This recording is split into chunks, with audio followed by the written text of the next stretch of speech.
Baik, Assalamualaikum warahmatullahi wabarakatuh. Perkenalkan, saya Lukma Febriani dengan NPM 2208260136. Baik, di sini saya akan mempresentasikan map saya untuk blok semester antara, yaitu di blok CMH.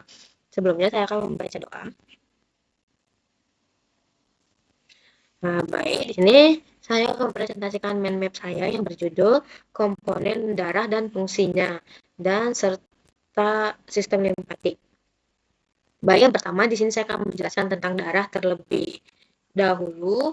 Yang pertama, untuk definisinya sendiri, darah adalah jaringan cair yang beredar di sirkulasi dan berfungsi sebagai media transportasi, regulasi, serta proteksi.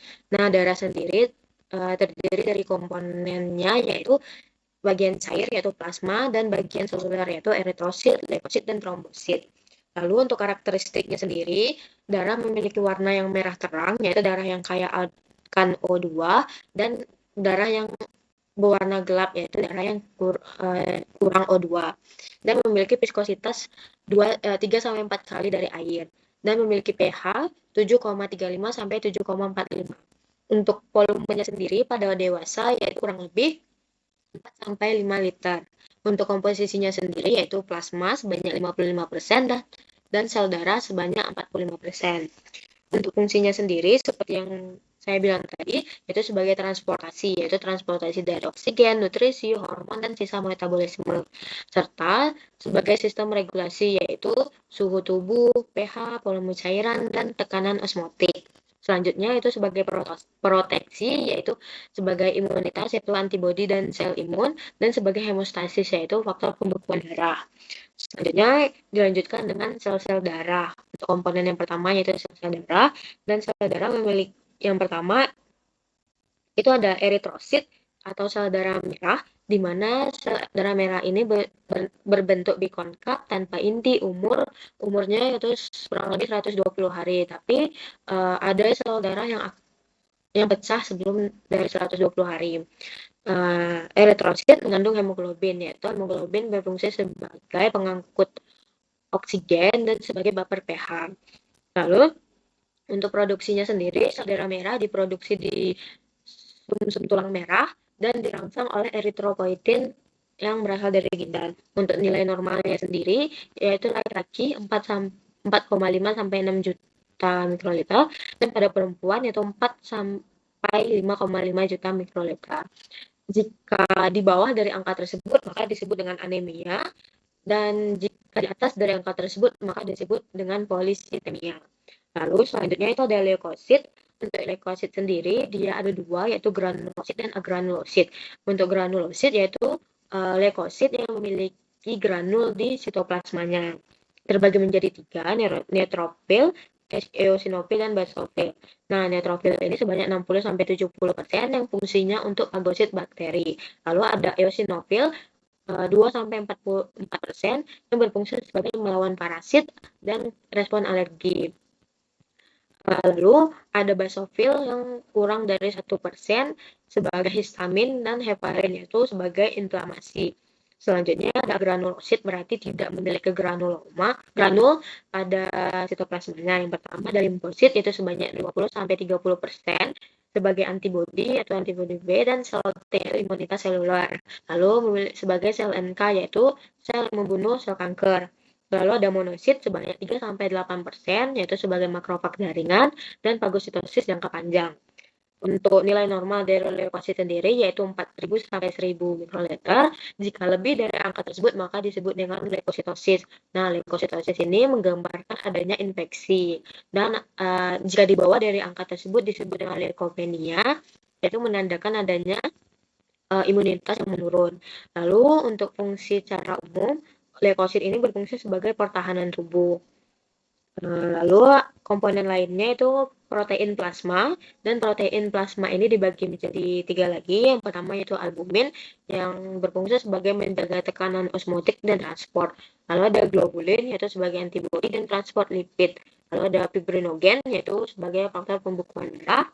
Untuk di dalam protein plasma sendiri 90%-nya itu adalah air, 7-10%-nya adalah protein, dan sisanya nutrien, elektrolit, hormon, enzim, serta sisa metabolisme. Untuk dalam klinisnya sendiri, apabila albumin kurang atau disebut dengan hipoalbuminemia, karena albumin memiliki fungsi menjaga tekanan osmotik, maka ketika dia kurang akan terjadinya edema, yaitu penumpukan cairan. Lalu fibrinogen yang kurang disebut dengan dysfibrinogenemia, yaitu dapat menyebabkan gangguan koagulasi. Selanjutnya ada serum, yaitu plasma tanpa fibrinogen yang biasanya digunakan dalam pemeriksaan laboratorium seperti fungsi hati, fungsi ginjal, antibodi, elektrolit, dan lain-lain. Selanjutnya, saya akan melanjutkan ke sistem limpatik. Dari definisi terlebih dahulu, untuk definisinya sendiri, yaitu sistem limpatik adalah jaringan pembuluh, organ, dan kelenjar yang membentuk sistem transportasi cairan khusus tubuh. Cairan yang dialirkan itu disebut dengan limpa, berasal dari cairan interstisial yang tidak kembali ke darah kapiler. Untuk fungsinya sendiri, yaitu yang pertama sebagai mengembalikan cairan darah ke darah, di mana setiap hari sebagian plasma darah keluar dari kapiler menjadi cairan interstisial. Sebagian besar diserap kembali, tetapi kurang lebih 3 liter per hari dikumpulkan oleh kapiler limpatik dan dialirkan kembali ke sirkulasi darah. Ini untuk mencegah yang namanya edema. Lalu sebagai transportasi lemak dan vitamin larut lemak, terutama di usus halus terdapat lateral kapiler limpatik khusus sebagai menyerap asam lemak, trigliserida, kolesterol, dan vitamin larut lemak seperti vitamin A, D, E, dan K. Lalu zat ini akan masuk ke limpa dalam bentuk sile atau cairan putih susu yang dialirkan ke hati dan peredaran darah. Lalu yang ketiga yaitu pertahanan tubuh, yaitu sebagai fungsi imunologis, di mana limpa melewati kelenjar getah bening yang mengandung sel imun, yaitu limfosit B, limfosit T, makrofag, dan makrofag. Untuk patogen, sel asing dan sel kanker akan ditangkap, difagositosis, dan dipresentasikan sebagai antigen, di mana akan memicu respon imun. Lalu sistem limpatik menjadi garis pertahanan utama tubuh terhadap penyakit. Nah, ini di sini ada penyerapan dari cairan limpa. Yang pertama, di mana cairan interstisial yang keluar dari kapiler akan diserap oleh sistem limpatik. Nah, sistem limpatik ini memiliki endothelial plate atau katup satu arah, di mana cairan yang masuk disebut dengan cairan limpa, yaitu cairan yang masuk ke sistem limpatik. Nah, sistem limpatik ini ada beberapa, yaitu seperti adenoid, tonsil, timus, spleen, ada di bone marrow, dan ada yang namanya lymph node.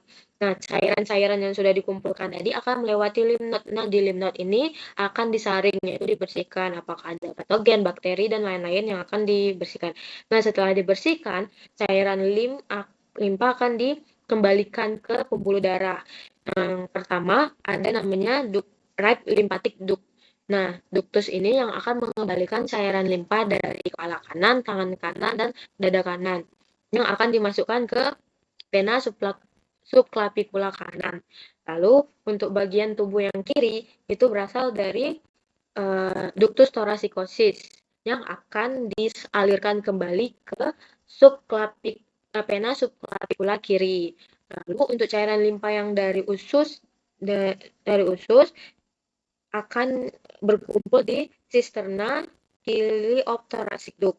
Nah, yang dari usus ini akan dikembalikan ke ductus thoracicosis dan masuk ke vena subclavicula kiri.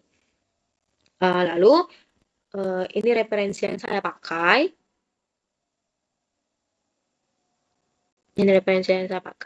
Mungkin sekian presentasi saya tutup dengan mengucap alhamdulillah dan membaca doa.